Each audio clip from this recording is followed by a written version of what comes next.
wird mir ums Herz so wohl. Ich schau ins tiefe Tal hinab ins schöne Land Tirol. Ich seh die weißen Nebel ziehen, die Sonne scheint ins Gwent. Tiroler Land, mein Heimatland, ich lieb dich ohne Ende.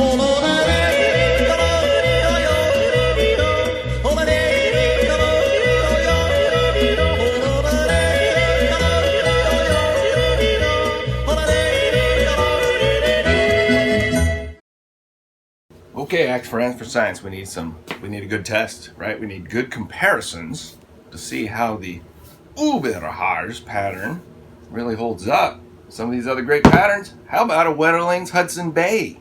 Yeah, hard to get now. Hard to get now. I don't know, to my knowledge, the only Swedish Hudson Bay attempted.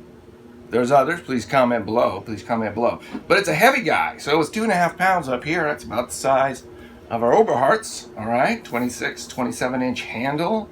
Really classic, beautiful axe. Got some interesting properties, though. And let's bring out the truck axe. Let's bring out the Swedish Army truck axe. Yeah, why not, right? Exact same weight, 2.7 pounds. That's our big guy out there. Is 2.8 pounds, about the same weight. Yankee or Dayton pattern, all right, depending on your continent. Heavy handle here. It's going to be interesting. And I like to always put in something overweight. All right, and since we're in this Euro jam we got going, right, why not bring the oxen cuff back up? Heavy stacks, 1,400 grams, right, 3.2 pounds, something like that. The European style, there it is.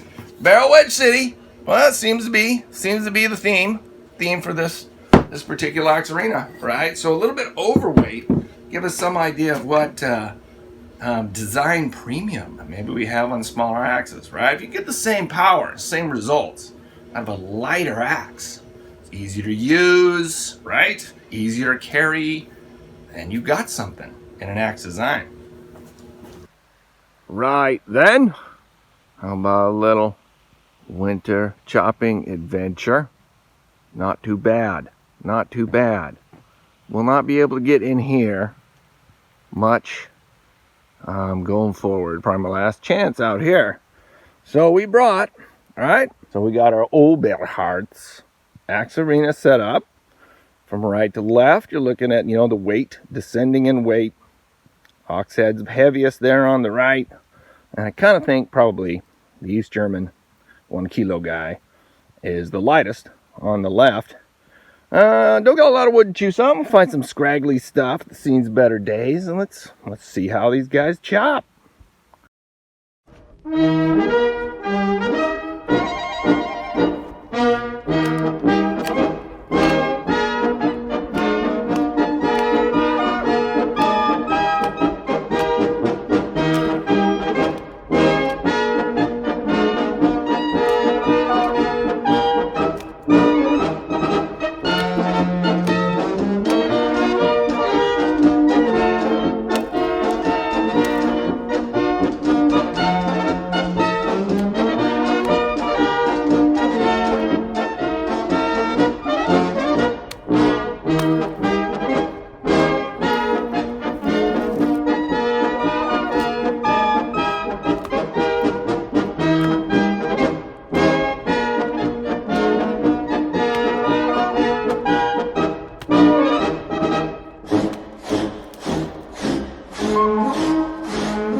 You gotta have fun, axe friends. You gotta have fun, right? With the Oompa Oompa music and the Tyrolean Woodcutters March. That's pretty cool. I'm glad they got that, right? We need a Sisyphusian Woodcutters March, right? I'm adding that to my bucket list.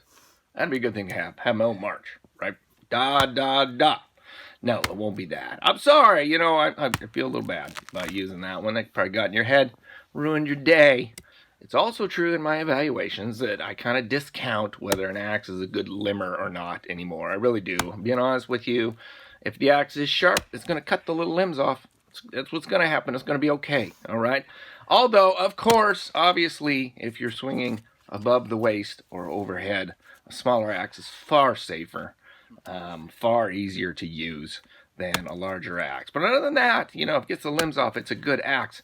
My interests and my focus has changed over time, okay? Because while there's not a whole lot of variation in the way axes limb, there's a huge variation in the way they cut wood, felling a tree or bucking it into, portions. There's big differences, and that's the truth. I don't know what else to say. I remember years ago, when I first started out in hobby, right, the hobby of axes, there was strong prevalent feelings in the internet sphere that nothing mattered at all. In fact, there was a very strong undercurrent of axes shouldn't even be sharp. This was actually a serious theory argued passionately in chat rooms and forums around the internet that, an axe was never made to be sharp. They shouldn't be sharp. They should be dull, roundy little things you should beat on wood. That's what men do, I guess, right? And that school of thought is clearly in decline. That school of thought has not made a very good argument over time as more people have gotten axes and looking for higher performance. Of course a sharper axe is better. My God, I can't even believe that's a point for debate.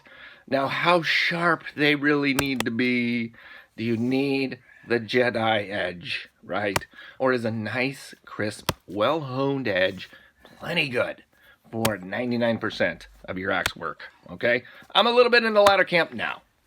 But for evaluating axes head-to-head, and picking a winner, like this is a killer, this is a champion axe, I think it's time to revisit maybe some basic theory, okay, as a criteria for comparing axes one to another. We need to go back in the canon of Sisyphus, the Legendarium, and why not go back all the way to Dudley Cook, right? And the efficient axe, this idea of the efficient axe, okay? I love that book. We did a whole series, right? Many of you watched that series, all right? I learned a lot, and we deployed a lot of techniques to try to build an axe just like Dudley Cook, laid out technically as a great axe, right? The efficient axe, the way to go, right? But he was talking about maybe a different context of what we today demand from our axe as a tool, okay? So let's just review what Dudley Cook was thinking about. Cook's theories about what makes an axe great revolve around this idea of the efficient axe, which it's important to note is probably a little different than what you and I probably, and most users of axes today, think of in terms of the best axe. Although he never comes right out and says it, I think what he means by efficient is an axe with which you can do the most work with the least amount of effort for the longest period of time. And his data set, you could say, is the history of forestry in the United States and the times when professional timbermen, professional axemen would spend 5 days a week, most of the year, out in the woods, chopping wood all day, right? Felling trees and chopping wood as a professional and with a professional tool. This is why accuracy is more important than power, for example. This is why the ease with which you can pull the axe out is a big deal. Whereas, for you and me, maybe that's not such a big deal, right? We're not going to chop in the woods all day long for a living. I admit, I've been picking winners in the axe arena brackets basically on the criteria of this feels great and it's chopping wonderfully, all right? But for a short period of time, I'm not out there for 4 or 5 hours, trying to really process a whole tree for firewood or lumber. So it's a different way of looking at what makes a great axe. So I love the idea of the efficient axe as a criteria. That is a great way of evaluating axes head to head. Which one's more efficient? I think, let's be honest, the context of how we use our axes, right, what we want from them, has changed. It is changed. He was influenced by a professional view of this product. You know, men marching up into woods, often in the dead of winter, right? To chop wood for a living all day, day after day, week after week, year after year, is a career professional kind of outlook of how to get the most out of 4 months of work. All right, that's efficient. And maybe by those criteria, Dudley Cook was right on. We built the axe, and it was a pretty mediocre axe. I gotta admit, we built a Dudley Cook axe. I mean, exactly like he prescribed, okay? We called it Clubber Main. Remember this? Main wedge. Yeah, it was the weight. Everything was all there. We got a straight handle.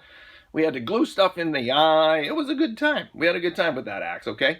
And in the end, the result was, frankly, a pretty mediocre axe. I don't know what else to say. Clubber Main has remained in service since that day. It's now doing respectable work out in the winter woodpile. It is, right? Kind of giving it a splitter tour. Tour is a splitter, see how that works. Okay, but I gotta admit, it's not a very spectacular axe, right? It doesn't cut very well, doesn't chip very well. The best thing it's got going for it, it is almost impossible to stick in anything. It is the least sticky axe next to a splitting maul that I possess. So, if efficiency is that, it never sticks, it just pops right back out of your cut and off you go hour after hour. That might be a great design, right? But my point is, axe friends, okay, is we don't do that. And I think we want much higher performance axes.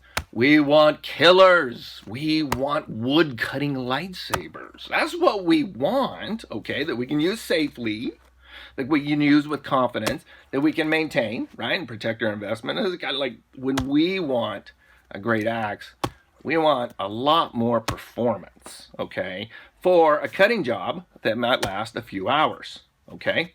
Unless you're a tree guy and then you need things, right? Unless you're perfect, there are professional uses for axes and they may need something else. But still, we're probably looking for axes that are a lot higher performance, okay, over the course of a few hours than an axe you're going to want to chop with as long as humanly possible to avoid the cost of replacing it, right, coming out of your paycheck at a professional wood camp. You see what I'm saying? So there's nothing wrong with the idea of efficiency at all. I like the idea of efficiency. We want efficient axes. But for me, my criteria for an efficient axe is, given the amount of effort needed to transport and use the axe, are you getting more wood chopped faster? That's my criteria, okay? And just like Dudley Cook's definition, there's all about trade-offs. It's about trade-offs one way or the other. A really big, heavy axe, right? A race axe, some 5-pound thing like these. They're big axes out there, right? Boy, they chop wood. They chop wood fast, but the effort needed to swing those, the effort needed to just, keep going, even through, a medium-sized tree, you feel it. You really feel it. There's more effort going in. And so, yeah, every swing, pow, kaboom. It's awesome to watch, but you're losing efficiency because it's like, I can't use this all that long, And I think the definition also recognizes really different uses for axes, right? So, you're heading out for your long-term winter encampment, right? Hunting trip or a backcountry canoe trip of some kind. You're going to be out there 8 days. You've got 2.5 pounds of axe, right? Because you can only carry so much stuff. You've got to make a decision. 2.5 pounds is about right. All right. So nice. You want to get the most out of that 2.5 pounds, right? You want the most axe for the weight. All right. Because the transportation costs, is something you have to carry it. All right. You have to carry it or you have to load it somewhere. Okay. So you're not going to take a chainsaw. That's why we don't take chainsaws, right? You got to carry the gas, hold it. That's not efficient. It's not going to work. You need an axe. And in those cases, space and weights at a premium, you want the smallest axe. So don't you want to get the most out of it? Yeah, you do. Same with, felling axes, and that relates to the work axe category, if you watch that series, okay, which is an interesting way of getting incredibly high performance, really great performance, doing the things we often just do with axes out of a significantly smaller, more lightweight package of the axe. than what's often available to purchase. Blah, blah, blah. We've all lost our minds. Okay, I'll caveat that. I'll grant you that. Given we've lost our minds. Who cares about all this axe science? Well, I care about the axe science. This is me. Everybody else, I know. But now wait, for example, if I got to pick a winner, between the Steinman Special and Stug 3 here, okay, I'm going to take Stug 3. The Steinman Special has a lot of design advantages, Look at that big cutting edge. That's awesome, really. It's a great chopper, all right? But this handle makes it hard to hold. It just makes it hard to hold. It's an excellent weight to length ratio, all that stuff's there. There's all kinds of good things going on. But it's hard to hold. So it's very awkward to hold one-handed, okay? And it takes a lot more work than it should to hold it two-handed. Whereas the Stug 3, just by the difference in the palm swell, in the knob, the way that's all shaped, it's nearly effortless to hang on to. And I can swing it one-handed very comfortably. Get a little more length out of it. And so with those advantages, given the amount of effort needed to transport and use either of these axes, which axe am I getting more wood chop faster with? It turns out it's Stug 3. Stug 3, yeah, well better. And I would pick it if I had to pick the two.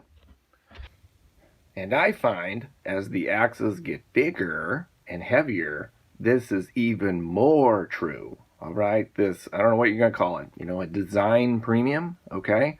Let's compare the Ochsenkopf OX209, all right, with Luftballon, the star of the show. I knew this would be a high performer. I knew it, all right? This pre-Bison East German Oberharz pattern. The reason we did these axe rings were to test out these German patterns. Very interesting stuff going on with the eye and a really interesting kind of bevel profile there. Really interesting. Kind of like an American Rockaway. All right, is this the European Rockaway?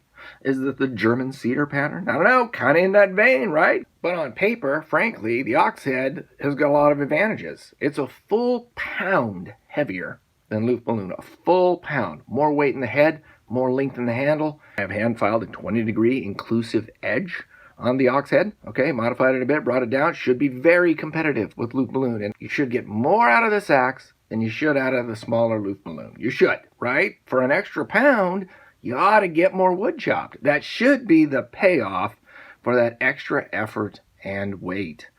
But in fact, it is not the case. It's not the case at all. I would love to be able to share all these axes with all of you. You would feel it immediately. You would feel it immediately swinging these two axes together, that extra weight and length and all those things that the ox head should deliver for more effort, all right? Carrying it, using it, etc., should pay off in chopping. It does not. Luftballon's a killer. Luftballon is a kind of champion. And it shows this idea of, a design premium, all right, in search of efficiency, in search of the great axe. Given the amount of effort needed to transport and use an axe, are you getting more wood chopped faster? And when you compare them head to head, you compare them in groups, there are clearly designs and clearly features that rise to the top every time. And you'd pick them out of a group of 6 just like that, all right? So there you go, axe friends. That was fun. Oberharz pattern. Legit. German ironmongery at its finest, okay? Definitely a rival in performance for the Rhineland patterns. I'll say it right now. Now, it's really hard to say anymore why some patterns persist and some patterns disappear or are hard to find, okay? It probably mostly has to do with Company X made pattern A and Company X survived.